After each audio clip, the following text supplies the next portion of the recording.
Welcome to eCOWnomics. I'm Angela Thurman, economics instructor at TCC Connect at the beautiful Trinity River campus, and I'm here with Austin Haynes, your support monkey.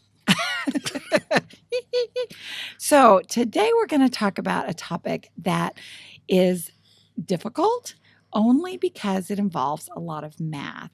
But I'm going to explain how the math actually works and why we use elasticity. So are you familiar with elasticity? Like Elastic Man?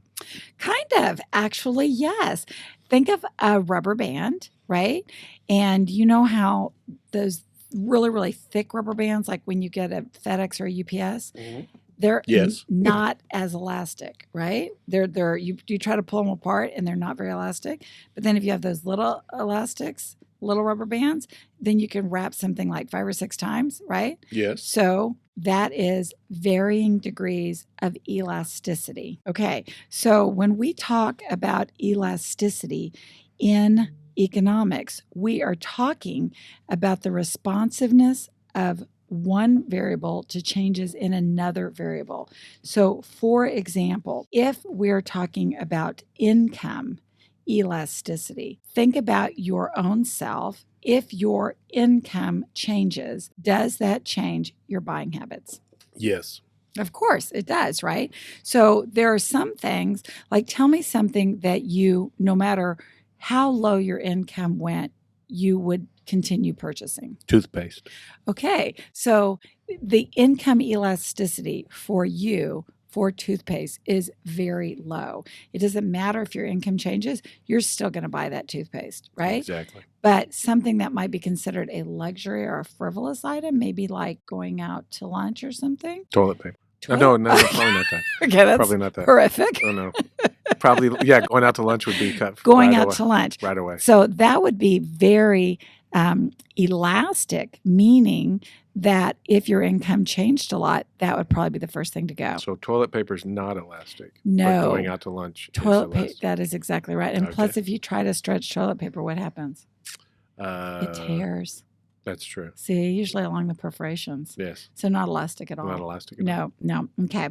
All right. So elasticity is all about what happens to quantity demanded or quantity supplied when price or income changes. And notice I did not say what happens to demand and supply. So remember that demand and quantity demanded are two different things. Yes. Okay. So quantity demanded, quantity supplied changes when price changes. Demand and supply change when anything other than price changes. Okay. So the concepts are pretty basic. Elasticity also indicates the availability of other options. For example, a product that is highly elastic, like bottled water, or in your case, food options for lunch, right? Yes. When there's a lot of other options, then that's going to be pretty elastic, right? Especially if for you, those options are substitutes. Okay, so let's look at bottled water. If you walked into 7-Eleven and you look at that section, you know, that one refrigerated door is all bottled water, right? And let's pretend they're all exactly the same price. They're all 99 cents. Okay. Okay. So do you have a preference when you go in and buy bottled water? Do you like to buy a certain type or do you just grab one? I like Topo Chico. That doesn't count because that's sparkling. Oh, dang so it. that's out. Okay. So then we can't have sparkling water. No, you can't. Then I like Aquafina. Okay, Aquafina. If Aquafina and only Aquafina decided to raise their price, everything else stayed at 99 cents, but now Aquafina was $1.09, would that affect your buying decision? Yes. It would, because that is a very elastic product. You have a ton of other choices, right? So tell me something, though, where you are very loyal to a particular brand. Is there any product that you're like, oh, gosh, I really like this peanut butter or these pickles or this toilet paper or whatever? Levi's. Okay, Levi jeans. You are a Levi jean man. Yes. All right. So if Levi's and Wrangler and I don't even know what another brand is. Jordache. Jordache and Seven for Mankind. And, Yes. yeah, all of those. Let's just say they're all the same price. You're walking in and you're buying your Levi's because you love them. But then you go in and Levi's is now $10 more. Would you still buy Levi's? I would. What if it was $20 more? I would. What if it was $30 more? I would. Okay. So for you, that is very inelastic. So even if the price changes, the quantity demanded by you for that one product does not change. So for you, those other jeans are not substitutes. All They right. are not. Right. So Especially Jordache. there we okay. I don't know, man. Okay, that reminds me of my They make us look old. All right. So elasticity measures the elasticity or the alternate choices that you have. So again, if there's a lot of other choices, we're going to say that is highly elastic. If there are very few options, then we're going to say that product is very inelastic. And a lot of inelastic things are also things like cigarettes, right? If somebody smokes, they typically don't like the other options, which are not smoking or which are like wearing a patch. Yes. Or even like e-cigarettes. So that would be something that is inelastic. All right. And then also necessary medication like insulin. If insulin goes up in price, people are not going to say, you know what, I'm just going to pass on insulin. They have to have it. So, all right. So, elastic products are more sensitive to changes in price because obviously you can more easily substitute away and you could buy one of the many substitutes back to bottled water. If one went up in price, you would stop buying that one, you'd buy something else, right? Yes. Things that are inelastic are going to be less sensitive to price changes because you do not have a lot of other options. That also explains why it's easier to tax inelastic products. So if we go back to cigarettes are hugely taxed. Whenever there's a tax passed, all of the tax goes directly onto the price of the cigarettes. So we have learned that when we talked about excise taxes, that a lot of times the tax will be split based on which is more elastic, supply or demand. In this case, people that buy cigarettes, they have very inelastic demand, and that is why all of the taxes are borne by the purchaser. Or gasoline. Gasoline's another big one. And both of those products are interesting and unique in that the purchaser, us, you don't know how much of that price is tax. You don't know. And your phone bill. Oh, gosh. Correct.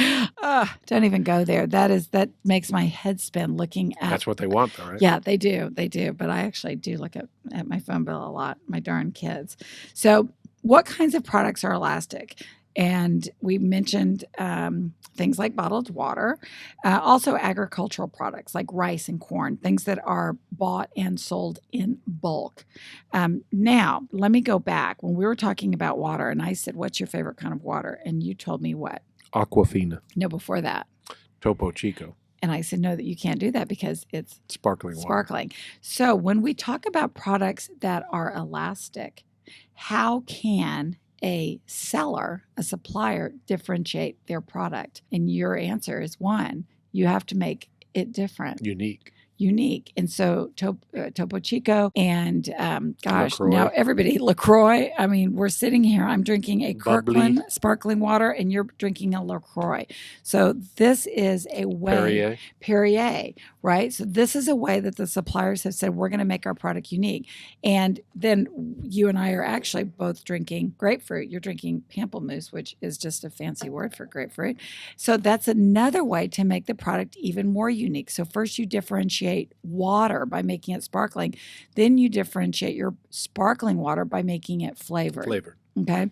So how could an agricultural product be differentiated? Organic and non-organic? That's exactly. So we see non-GMO. GMO means what? Genetically modified organism. Right. Genetically modified, which is when they say non-GMO, people tend to think that that's a scary thing. I mean, what are your thoughts on that? The tomatoes don't taste as good because of what they put with them, but most of the food is similar. Yeah, most of the stuff that's GMO was created to increase the food supply, Production of it. right, in third world countries. That's why gluten became an issue. Yeah, so GMO is not a bad thing. I mean, if you want to buy a non-GMO product, just be aware that you are choosing to be differentiated with price. You're saying, please discriminate against me because I care about GMO, or I care about gluten, or I care about organics, right? I'm not saying it's a good or a bad thing. I'm just saying you're choosing to pay that high price for something that you value.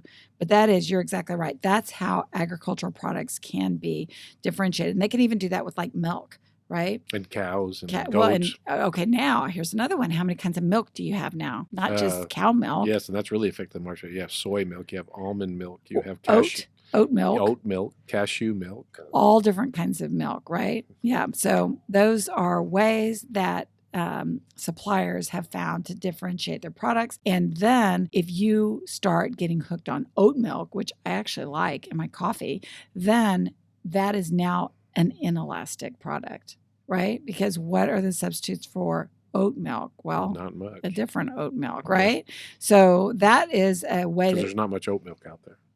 There's not. I don't know how you milk an oat. That's a good question. That's got to have little fingers, but okay. All right. So, what kinds of products are inelastic? And the answer is those with few good substitutes, or if a consumer thinks that the product is unique. And that's Levi's. That's Levi's. Although Levi's really are, I mean, they do have a unique cut, I guess, right? They do. They do. But if I think that, okay, like I love pickles, all right? And I have tried lots of different pickles.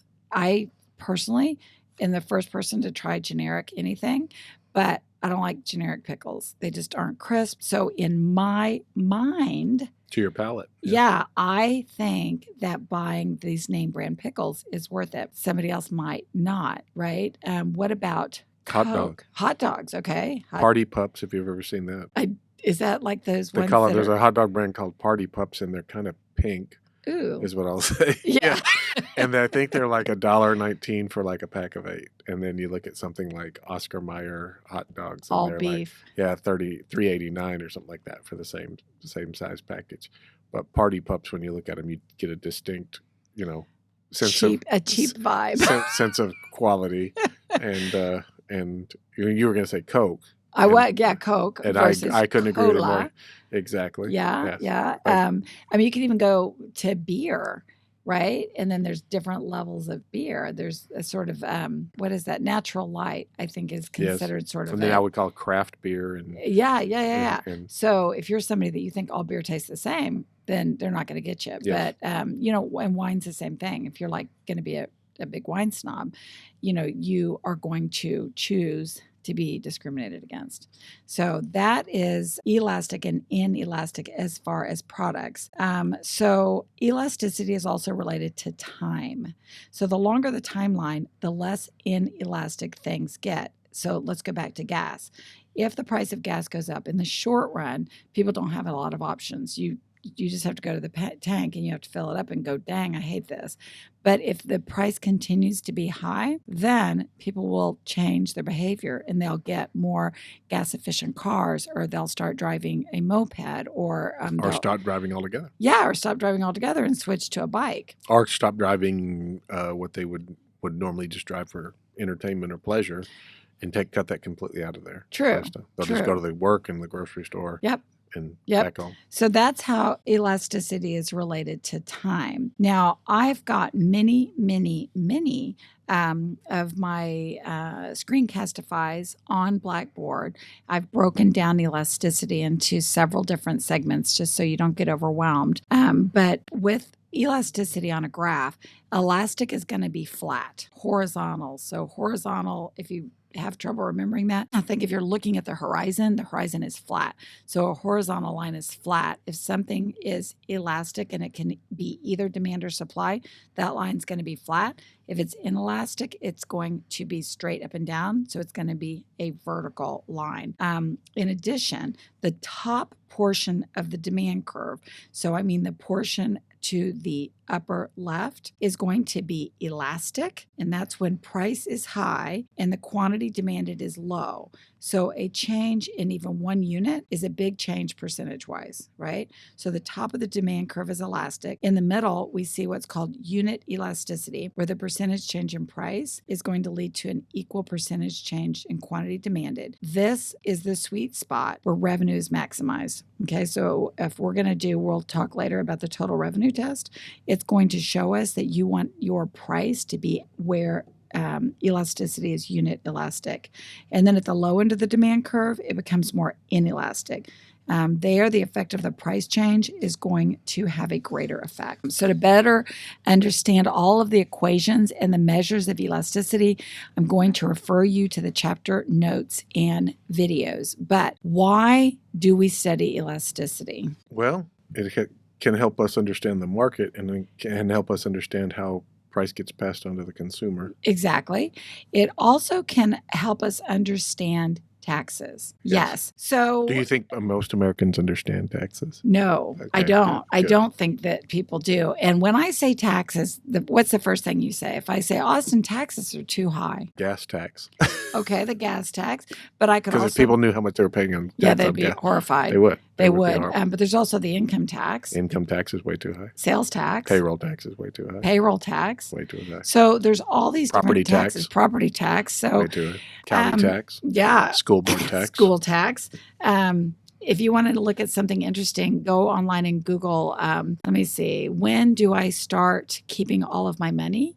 And it'll tell you, depending on what state you live in, I mean, it's like June, which means that all of the money that you make January, February, March, April is basically taxed. Yes. Yes. 6%, 50%. So you don't realize that you're paying almost 50% of your money because you think, oh, I just paid taxes. They kind of nickel and dime they took you. this. Yeah, Yep, exactly. yep. But every time you buy something, you pay taxes. Yes. And elasticity helps the Congress to tax products. All right. So think about it. We've already said that elastic, that is a product where people have lots of other options. If the price of an elastic good goes up, you will substitute away and buy something else. If it's inelastic, then you will not. So if you were the government, what would you tax to make the most money? Gas. Which is inelastic. Yes. And property. Inelastic. Yep. What are you going to do? Where else are you going to live? Exactly. Right. Cigarettes, right? For some people, yes. So those are called sin taxes. So a sin tax, and I'm talking SIN, a sin tax is basically... That's just cigarettes is just a sin tax. It's not property.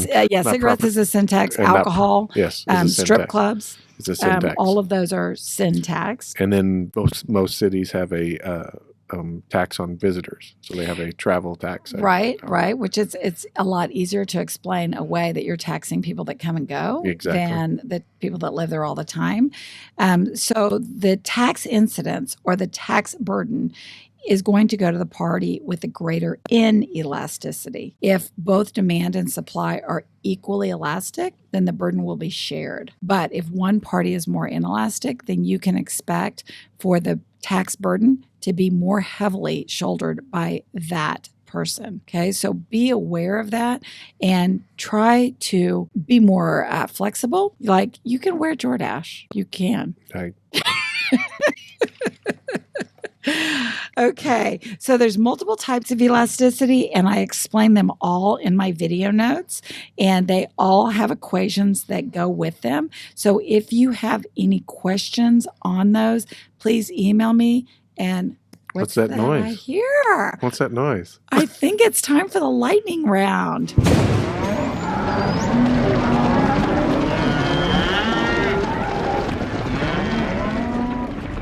So we're going to talk about elasticity in action. So let's talk about travel. You like to travel? I do.